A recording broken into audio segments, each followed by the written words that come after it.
Okay, yan mga Phil investors, ito ang Danesa na dress up unit. So ito kasama ko si Prince, yan no. Hello, ang ating magiting na nag-assist sa ating mga client. Yan, si Prince. Napakabait niyan, sobrang accommodating. So ito yung Danesa natin. Makikita natin dito 60 square meters siya. So ang pinaka-lot area niya simula doon hanggang dito. Nandito yung mohon kasi niyan eh. So ito yung ating pinaka-unit. Mapapansin natin dito sa side na ito, meron pang space no, para sa garden natin. And ito yung sa harap. Sige, pasok tayo. Yan. So, 3 meters yan. So, meron pa tayong area dito for garden. Hanggang dun, sa gilid. So, pwede na-extend. Yan. 1, 2, 3, 4, 5, 6. Almost 8 steps, no? Bago mag-gutter. Hanggang sa pinto. Yan. Wow, ganda, oh. So, ito yung pinakasala natin.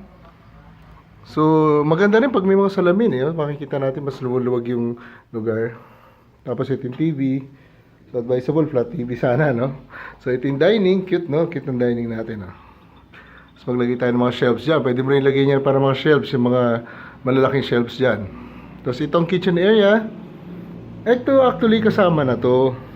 Wala lang pinto, no? So ito yung, mamaya makikita natin actual, no? So binigyan lang tayo ng idea kung paano siya gawin. Tapos yan, pwede rin natin lagyan ng cabinets dito. Actually, pwede pa yan dyan sa taas, eh. So ito naman yung pinaka restroom natin, yan. Ganda na pagkakagawa, no? So nilagyan niya na cabinet doon. Yan yung lababo, ito yung toilet bowl niya. Tapos ito yung pinaka shower. Yan, makikita rin natin actual mamaya. So ito pinaganda talaga natin, nilagyan natin ng mga decorations pa, no? So tapos dito tayo sa likod. Ito yung pinaka ano natin sa likod area. Meron pa siyang space, oh, kung titingnan niyo. Ito yung kapitbahay, eh. So ito yung buhos, diba, oh. So, ito yung kapitbahay natin. Mapapansin natin dito. Meron pa tayo dito 2 meters sa likod. Ayan, no? Meron pa siyang 2 meters dito. So, hanggang dito yan sa gitna. Pag gigitnaan, pwede tayo magbakod.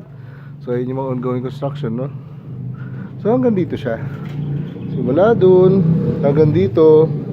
Maluwag pa, oh. Pwede pa pang laundry natin. Tsaka, no?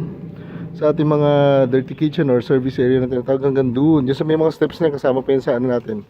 Sama pa yan sa ating lote. So mapapansin natin yan siya hanggang dito. Yan, hanggang dito pa. Hanggang doon, yun sa plant na yun. So malaki pa naman yung gilid. So pwede pa natin magamit yan. Pagdating ng araw, pwede tayo maglagay dito ng sliding door. Tapos lagyan natin ng balcony. Tapos dito naman is parang lanay mo na yan, no? Tapos dito pasok tayo uli. Dito pwede mo rin i-extend to. Another bedroom yan. Or siguro restroom. So pasok tayo, punta tayo ngayon sa taas. So galing tayo dito sa back door, no? Sarado muna natin. So ang ganda, oh, cute, oh. Ang gaganda ng pagkakagawa niya. Yan. Depende rin talaga sa pag ano, eh. Sa pag-design ng ano ng ating bahay, no? Cute, very efficient, huwag masyadong bulky. Tama lang. So akyat tayo ngayon sa taas. So yan. Mapapansin natin yung ating stairs, no? Bakal, tsaka semento. So ito, binigyan na tayo ngayon ng idea kung paano lagyan ng bedroom. Kasi yung sa actual natin, di ba, open siya. So ayan, no? Dalawang bedrooms na yan. So ito yung isa. Wow, ang cute, oh. May cabinet na modular. Tapos meron din parang dresser dito. Tapos ito yung kama, queen size naman yan. Meron pa siyang side table, lamp. Ayan, no? Oh, di ba? Maganda rin, no? So actually, ito pwede mo palagyan dito ng ano, ng cabinet sa taas yan, eh. Tapos silipin natin dito sa labas. Itong area na to, pwede po gawing slab yan. Lagyan ng CR pa kasi slab naman yan. Tapos pwede po extend dito. Yan, ayun yung ongoing. Punta tayo dito sa isang room. Ito na may isang room. Wow, cute, oh. So meron rin isang cabinet dyan.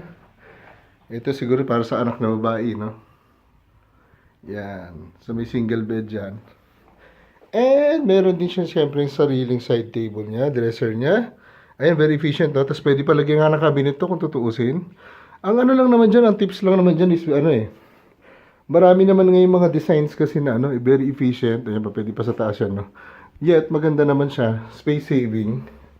Tama lang. So pwede pala talaga siya. Maganda pala pa rin siya ayusan.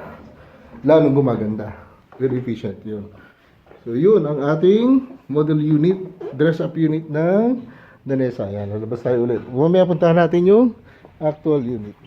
Yan, Danesa modern minimalist 60 square meters ang lote. Ito yun, 37.5 3.0 ang floor area. So, expandable pa siya. Actually, pwede pa itong 3 bedrooms kung tutusin kung sasagarin hanggang 4 bedrooms pa yan. So, yan, maganda. Sulit talaga itong Danesa na to. So, buhos tibay pa. May electric post pa siyang sarili. Maluwag pa yung labas at yung gilid. So, yun ang kagandahan doon. Yan. Salamat mga Philippine investors. So, itong Danesa Dress Up Unit.